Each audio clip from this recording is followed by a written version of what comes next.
صاحبة المومياء الحية، ربة الأرضين، وأم الملك، وصاحبة أغرب طريقة تحنيط في التاريخ. أهلا بكم في حكاية نجمة.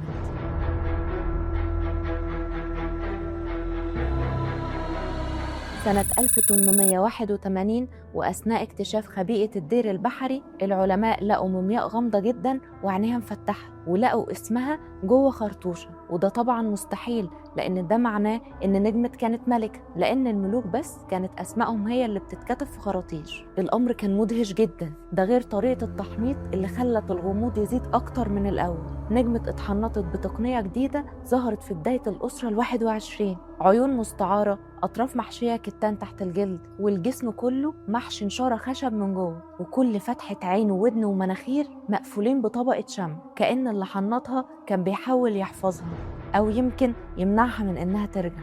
بس السؤال هنا، هل كانت نجمة ملكة لمصر؟ بعد تنحي رمسيس العاشر من حكم مصر، اتنقلت السلطة للكهنة في مرحلة انتقالية لحين ما يتم تنصيب ملك جديد. لكن نجمة كانت واقفة من بعيد وعينيها على كرسي العرش، وما كانش فيه غير طريقة واحدة بس عشان توصل للكرسي، وهي إنها تتجوز باعنخي كبير الكهنة. وفعلا نجمة بجمالها وذكائها قدرت تتجوزه، ومش بس كده، دي كمان قدرت تسيطر عليه وتحكم هي مصر.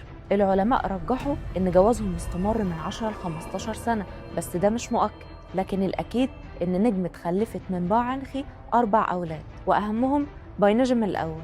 واستمر جوازهم وكانت الحياة ماشية كويس، لحد ما بتصحى في يوم تلاقي باعنخي مات. ووقتها نجمة حست بالخطر، لأن اللي كانت بتحكم من خلاله خلاص راح، وابنها لسه مش مؤهل يمسك الحكم، وكده السلطة راحت.